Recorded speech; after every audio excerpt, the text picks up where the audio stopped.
Hi అండి. అందరికీ నమస్తే. నా పేరు Chandini and welcome back to tarot sisters YouTube channel. So, ఈరోజు టారో ట్రేడింగ్ టాపిక్ వచ్చేసి మీకు యూనివర్స్ నుంచి గైడెన్స్ మెసేజెస్ ఏంటో నేను చెప్పబోతున్నాను. సో, ఎక్కడ స్కిప్ చేయకుండా కంప్లీట్‌గా వినండి. అండ్ వీడియో చూస్తున్నంత సేపు కూడా పాజిటివ్‌గా ఉండండి. అండ్ ఎప్పుడూ యూనివర్స్‌కి థాంక్‌ఫుల్‌గా ఉండండి. సో దట్ మీకెప్పుడు కూడా మీ విషెస్ అనేవి ఫుల్‌ఫిల్ అవుతాయి. నేను చెప్పబోయేది జనరల్ రీడింగ్ కాబట్టి మీకు 50-80% అయినా తప్పకుండా రెజొనేట్ అవుతుంది. యూనివర్స్ వీడియో చూస్తున్న మా వ్యూవర్స్‌కి మీ గైడెన్స్ మెసేజెస్ ఏంటో మాకు చెప్పండి. Universe please provide a message for my collective.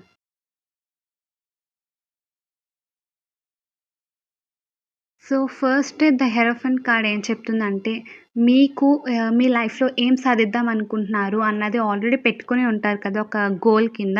So, ఆ గోల్ అనేది మీరు రీచ్ అవ్వడానికి అంటే, అది ఫుల్‌ఫిల్ అవ్వడానికి ఒక మెంటర్ కావాలి ఆర్ గైడ్ కావాలి అంటే, తప్పకుండా ఆ సపోర్ట్ అనేది తీసుకోవాలి. అంటే మీ ఒక్కరే చేసేదానికంటే, ఎవరొకరి హెల్ప్ అనేది యాడ్ అయితేనే కదా! మీకింకా కొంచెం సులభంగా అవుతుంది. అండ్ ఆల్సో ఒక కరెక్ట్ గైడెన్స్ అండ్ సపోర్ట్ ఉంటే మీకు కూడా ఒక విల్ పవర్ వస్తుంది. అంటే చాలా పాజిటివ్‌గా చేయగలరు. ఎనర్జెటిక్‌గా, ఇన్‌స్పిరేషన్‌తో కూడా చేయగలరు. సో, అందుకని యూనివర్స్ ఏం చెప్తుందంటే ఒక స్పిరిచువల్ గైడెన్స్ అనేది మీరు తీసుకోవాల్సిందిగా అండ్ ఆల్సో మీ మెంటర్ ఆర్ అంటే మీ ఫ్యామిలీ మెంబర్‌లు అయ్యుండొచ్చు, ఫ్రెండ్ అయ్యుండొచ్చు ఆర్ మీ పార్ట్నర్ అయినా సరే మీకొక గైడెన్స్ ఇస్తున్నారు. ఒక కరెక్ట్ గైడెన్స్ ఇస్తున్నారంటే దాన్ని తప్పకుండా ఫాలో అవ్వండి. No issues. మేబీ మీ చుట్టూ లైక్ కాన్‌ఫ్లిక్ట్స్ ఆర్ కాంపిటీషన్ అనేది కూడా ఉండొచ్చు. అంటే ఆహ్, ఎవరొకరి ద్వారా మీకు నెగెటివ్ వైబ్స్ అంటే నెగటివిటీ అనేది మీ గురించి స్ప్రెడ్ చేస్తూ ఆర్ మీకు గొడవలు ఆర్ మీకే ఒక కాంపిటీషన్ లాగా ఎవరో ఒకరి నుంచి ఉండొచ్చు. సో, దాని గురించి యూనివర్స్ చాలా హెచ్చరిస్తుంది. అంటే ప్రతీదీ కూడా మీ మైండ్‌లో పెట్టుకోండి. మీరు ఏ పని చేస్తున్నా సరే మీకు శత్రువులు ఉంటున్నారు కాబట్టి అది మీ మైండ్‌లో తప్పకుండా పెట్టుకొని ఏదన్నా పని చేయండి. ఎందుకంటే మీరు ఏ చిన్న తప్పు చేసినా సరే వారు పాయింట్ ఔట్ చేయడానికి మీ లైక్ ఫేమ్‌ని పోగొట్టడానికని ఇలా ఈ విధంగా ఆలోచిస్తారు కాబట్టి అందుకు హెచ్చరిస్తుంది జాగ్రత్తగా ఉండమని. అండ్ మీకు ఎటువంటి ఛాలెంజెస్ వచ్చినా సరే వాటిని చాలా పేషెన్స్‌తో అండ్ అండర్‌స్టాండింగ్ అంటే కొంచెం ఓర్పుతో అండ్ అర్థం చేసుకోండి. మీకు ఎటువంటి కష్టాలు వస్తున్నా అవి ఎందుకు వచ్చాయి అండ్ ఎలా సాల్వ్ చేసుకోవాలి అన్న దాని మీద మాత్రమే ఫోకస్ పెట్టండి. మీకు అనవసరమైన వాటి గురించి అస్సలు పట్టించుకోవద్దు. మీకు ఏది కావాలి? మీ గోల్ ఏంటి? అండ్ మీకొచ్చిన ప్రాబ్లమ్ ఎలా సాల్వ్ చేయాలి? అన్న దాని మీద మాత్రమే ఫోకస్ అనేది ఉంచాలి. అండ్ మెయిన్‌గా పీస్‌ఫుల్‌గా అండ్ కామ్‌గా కూడా బిహేవ్ చేయాలి. ఇప్పటి వరకు మిమ్మల్ని ఎవరన్నా కంట్రోల్ చేసేస్తున్నారు అంటే మీ మీద అధికారం తీసుకుంటున్నారు, పెత్తనం తీసుకుంటున్నారు. అది కూడా కరెక్ట్‌గా లేదు. మీరు ఏం చేద్దామన్నా వారి నుంచే ఒక అప్రూవల్ రావాలి ఆర్ యాక్సెప్టెన్స్ రావాలి అన్నట్లయితే అలాంటి సిట్యుయేషన్‌లో మీరు ప్రెజెంట్ ఉన్నట్లయితే ఆ సిట్యుయేషన్‌ని మీ వైపు తిప్పుకోవాలి. అంటే మీరు మీ లైఫ్ మీద మీకే కంట్రోల్ ఉండేటట్టు చూసుకోవాలి. అలా లేకపోతే మీకు మాత్రం ఎక్కడ హ్యాపీనెస్ ఉంటుంది చెప్పండి లైఫ్‌లో. సో, ఎవరైనా మిమ్మల్ని అలా ఆపేస్తున్నారు. మీ లైఫ్ అనేది ఇంకా మంచి స్టేజ్‌కి వెళ్ళడానికి ఎవరో ఒకరు మీ లైఫ్‌లో ఉంటారు వెనక్కి లాగడానికి. సో, అలాంటి మనుషుల దగ్గర నుంచి కొంచెం దూరంగా వెళ్ళడం చాలా బెటర్. అందుకని ఏం చెప్తున్నానంటే మీ లైఫ్ మీద ఫస్ట్ కంట్రోల్ తీసుకోండి. అండ్ చాలా డిసిప్లైన్‌గా ఉండడం అయితే రిమైండ్ చేసుకోండి. మీ పరిసరాలన్నీ కూడా మైండ్‌లో పెట్టుకొని అది చాలా ఆర్గనైజ్డ్‌గా ఉండాలి. అంటే మీరు ఏ పని చేస్తున్నా, ఏ డెసిషన్ తీసుకుంటున్నా సరే చాలా ఐ మీన్ కామ్‌గా నీట్‌గా చేసేలాగా ఒక స్ట్రక్చర్‌తో ఉండేటట్టు ముఖ్యంగా అథారిటీ అనేది తీసుకోవాలి. The third card emperor card కూడా అదే చెప్తుంది. అథారిటీ కార్డ్ అని అంటే అది ఒక symbolize authority, structure and leadership కూడా. అంటే మీరు గాని డెసిషన్ తీసుకుంటే మీ లైఫ్ మీద ఒక కంట్రోల్ మీకు ఉండాలని తీసుకుంటే కనుక మీకు ఒక బౌండరీస్ అనేవి ఉండేలాగా మీ పొజిషన్‌లో మీరు ఒక బౌండరీస్ పెట్టుకోవాలి. అండ్ అలా ఎప్పుడైతే మీరు ఆ డెసిషన్ తీసుకుంటారో ఒక స్టెబిలిటీ అనేది మీ లైఫ్‌లో ఆటోమేటిక్‌గా వచ్చేస్తుంది. అంటే ఓవరాల్‌గా మీకు ఇప్పటి వరకు ఎటువంటి రెస్ట్రిక్షన్స్ అనేవి, ఫ్రీడమ్ అనేది ఎక్కడైతే మీరు కోల్పోయారో అవన్నీ కూడా మళ్ళీ మీకు తిరిగి వచ్చేసే ఛాన్సెస్ చాలా ఎక్కువున్నాయి. అండ్ మీకు ఇప్పటి వరకు ఏమన్నా ఆపర్చునిటీస్ మిస్ అయిపోయారా? ఆ ఆపర్చునిటీస్ గురించి కూడా ఒకసారి ఆలోచించండి. మళ్ళీ మీకు ఆ ఛాన్సెస్ అనేవి మళ్ళీ తిరిగి వచ్చే లైక్ ఆప్షన్ ఉందా? ఏంటి? అన్న దాని మీద కూడా ఫోకస్ అయితే మీరు బాగా పెట్టాలి.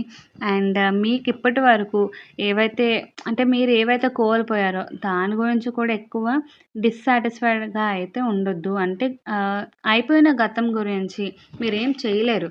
ఇన్ కేస్ ఛాన్స్ ఉందంటే ఒకసారి ట్రై చేయండి. ఆలోచించండి పర్లేదు. కానీ మీ చేతిలో ఏం లేదు. అండ్ ఆల్రెడీ అది ఇంతకుముందు పాస్ట్ అయిపోయింది. అండ్ లైక్ దాన్నేం మీరు చేంజ్ చేయలేరు అన్నప్పుడు దాని గురించి ఎక్కువ నిరాశతో అస్సలు ఉండొద్దని యూనివర్స్ చెప్తుంది. అండ్ కొంచెం మీకు వచ్చే అంటే ఫ్యూచర్‌లో మీకు కొన్ని ఆపర్చునిటీస్ అండ్ పాసిబిలిటీస్ అనేవి ఉన్నాయంట. మీరు గానీ ఒక లైక్ పాజిటివ్ హార్ట్‌తో ఉంటే అంటే మీకు ఒక ఎదురుచూపు అనేది ఉంది. పాజిటివిటీ మైండ్‌తో ఉన్నారు అంటే మీకు ఆపర్చునిటీస్ అనేవి రాబోతున్నాయంట. సో, దాని గురించి కూడా కొంచెం ముందుగానే గ్రహించండి. అండ్ అవి ఎప్పుడొస్తాయో వాటిని బాగా యూజ్ చేసుకోండి. మీకైతే యూనివర్స్ ఆపర్చునిటీస్ అంటే మీకు అంటూ ఇలా ఉండాలి, అలా ఉండాలి లైఫ్. అండ్ మీరు చేస్తున్న పనిలో ఈ ఆపర్చునిటీ కావాలి. ఆ పొజిషన్‌కి రీచ్ అవ్వాలి అని ఇలా ఏవో ఒకటి అనుకునే ఉంటారు కదా! సో, ఆ విష్ అనేది ఫుల్‌ఫిల్ అనేది అవ్వబోతుంది. అందుకని మీకు కొన్ని ఛాన్సెస్ కూడా యూనివర్స్ ప్రొవైడ్ చేస్తుంది. సో, అలాంటి టైంలో మీరు కొంచెం బాగా షార్ప్ మైండెడ్‌తో కొంచెం కాన్సంట్రేషన్ అనేది మాత్రం తప్పకుండా ఉంచాలి. మేబీ ప్రెజెంట్ మీకు చాలా ఎక్కువ గందరగోళంగా లైక్ డిస్టర్బెన్స్ అనేవి ఉండొచ్చు. అంటే ఎవరో ఒకళ్ళ వల్ల మీరు డిసప్పాయింట్‌మెంట్ ఉండొచ్చు. కొంచెం మైండ్ అనేది సరిగ్గా వర్క్ అవ్వక స్ట్రెస్‌గా అలా కూడా ఉండొచ్చు. బట్ ఇలా ఇంత స్ట్రెస్ ఉందని చెప్పేసి ఆ స్ట్రెస్ వల్ల చిరాకొస్తుంది కదా! ఆ చిరాకుని తీసుకువెళ్ళి మీకున్న రిలేషన్‌షిప్స్ మీద అస్సలు పెట్టొద్దు. రిలేషన్‌షిప్స్ అంటే ఓన్లీ పార్ట్నర్ మీదే కాదు.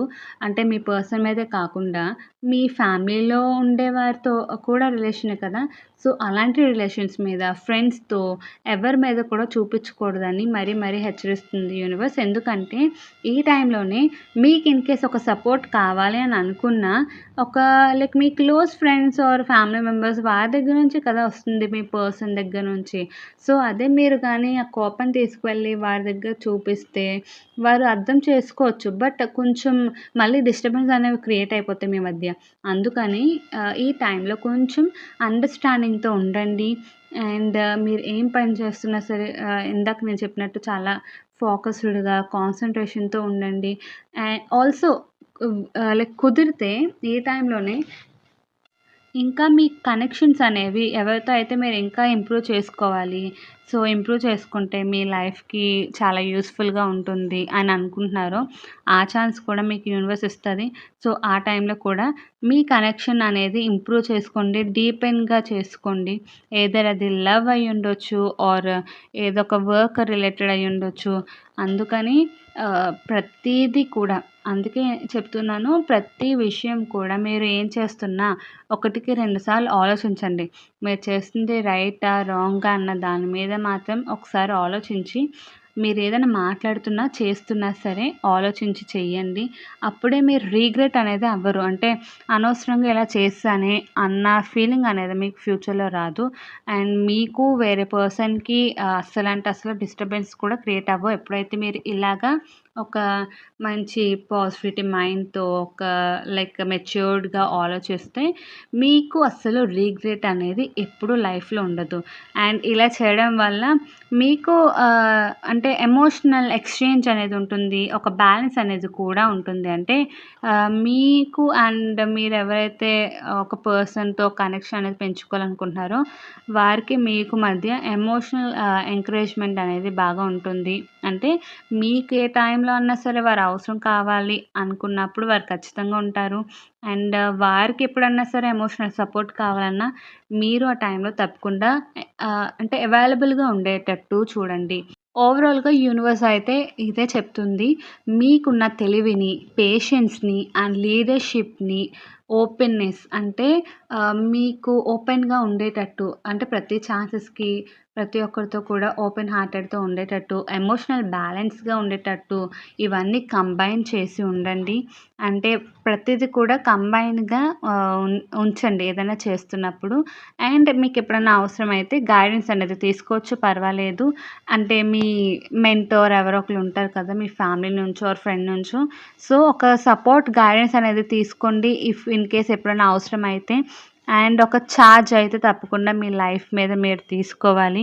మీ చుట్టూ ఏం జరుగుతుంది ప్రతీదీ అబ్జర్వ్ చేయాలి. ఈ టైంలో కొంచెం జాగ్రత్తగా ఉండాలంటే కొంచెం మీరు ప్రతీదీ ఫోకస్ అనేది చేయాలి. అండ్ ఎవరితో మీరు కనెక్షన్స్ పెంచుకోవాలి ఏంటనేది కూడా ఆలోచించాలి. అంటే కొ కొంతమంది ఉంటారు బయటకి ఒకలా లోపల ఒకలా బిహేవ్ చేస్తారు కదా! సో, కొంచెం ఎవరితో అన్నా సరే మీరు ర్యాపో బిల్డప్ చేసుకోవాలనుకుంటున్నారు అనుకున్నా సరే, ఒకసారి ఆలోచించండి వారు మంచోరా కాదా అన్నది. అంతేనండి. ఈరోజు మీరు విన్న ఈ టారో రీడింగ్ ఎంతవరకు నచ్చిందో తప్పకుండా కమెంట్ చేయండి. అండ్ ఈ రీడింగ్‌ని క్లెయిమ్ చేసుకోవాలనుకుంటే తప్పకుండా కమెంట్ సెక్షన్‌లో I claim it and thank you universe అని కమెంట్ చేసేయండి. Thank you for watching.